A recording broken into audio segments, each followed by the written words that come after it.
I'm Luke and welcome to Down from the Attic. Well, it's the 30th episode and I think that's as good an excuse to show off a game that I've loved for almost 30 years. This is Ready Get Set Spaghetti and this is a firm family favourite. Let's get this thing down and have a look at it. Ready Get Set Spaghetti is an obscure game that I've had since childhood, and with a 1-year release, it's forgivable that this one slipped past you. Anyway, yeah, honestly, for a game as fun as this one, I'm astounded that it only got the one print. Box art, well, laying my bias right here on the table, but I really do love this. And that food art, there's never been a time where I've looked at this and not felt hungry. As with some Milton Bradley games, this one has a blank rear box, so on to contents. Lifting it out of the box, well, mamma mia! This really lets you know immediately that you're in for something a bit different. The board looks like a giant plate of spaghetti, with 4 plastic spoons and forks in each corner. You'll notice that the plate has all these little holes, and this is key to how this game is played. So, to start the game, one player is elected to be the pasta dropper. Each player has a coloured length of string, red, yellow, green and blue, that attaches one end to their spoon in their corner and the other end onto the fork that fits onto the spoon and can spin around. All the strings are lifted up above the board and with a Ready, Get Set, Spaghetti! The strings are dropped onto the plate below. This is where those holes come into play. Players will then add these ingredient pegs into the board, onions, peppers, tomatoes, mushrooms and meatballs until all the pegs are in the holes.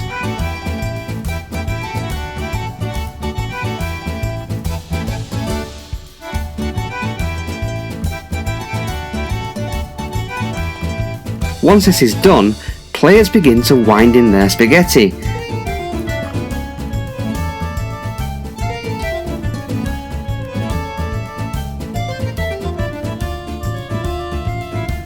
But, as you can see, the ingredient pegs cause the spaghetti strings to be all tangled up. The objective of the game is to be the first player to wind their spaghetti in, but with the spaghetti being all tangled up around the ingredients, that's easier said than done. Each turn, a player will take this ingredient die, roll it and take a peg out with a corresponding ingredient. This is surprisingly strategic. You'll obviously want to take a peg that frees up your spaghetti, but not your opponent's. And this all depends on how the spaghetti has fallen. There could be pegs that have everyone's spaghetti tangled on it, or pegs that just have your own. Do you free up just your own, or do you take the one which benefits everyone? Sometimes you'll roll an ingredient type that your spaghetti isn't caught on, and you'll have to take one out that helps your opponents. There's a particular begrudging bitterness about doing this, knowing that that aspect of the game is out of your hands. However, it never feels unfair, because this obviously happens to you too. Opponents will take pegs out that help you. There'll also be times when you roll an ingredient and all of that type have been taken out already. Bad luck, you've effectively missed a go. However, the die does have a question mark symbol, and this allows you to take any ingredient in play. Incredibly useful. As the board clears out of ingredients, you're hoping that the remaining pegs that are holding back your spaghetti are rolled and picked by either yourself or your opponents. That's right, there's been plenty of games I've played where an opponent has rolled the last ingredient I need and effectively given me the win, and vice versa.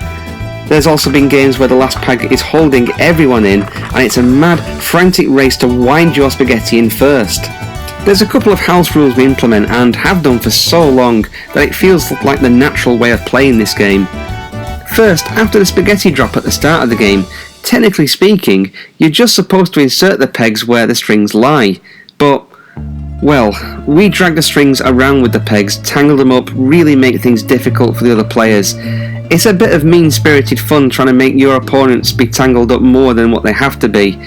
The other house rule we implement, and this is a doozy, if you roll an ingredient and there's none left on the board, you add one of those ingredient pegs back into the board and you get to pick where it goes. And, of course, anyone playing is going to immediately place it in a position that obstructs their opponents. Again, really mean, but a lot of fun. As I said at the start of my review, I've had this game nearly 30 years, and there's a really simple reason I've kept it around that long.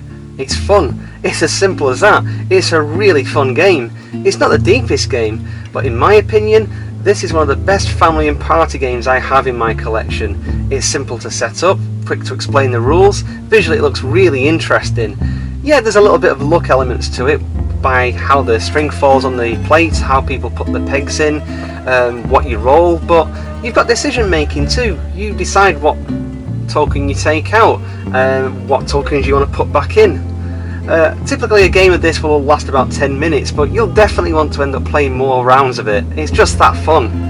If you can find a copy of this and it's got all the pegs, definitely pick it up. You will not regret it. Well, as always, I'm Luke, and thanks again for watching, and I'll talk to you again soon.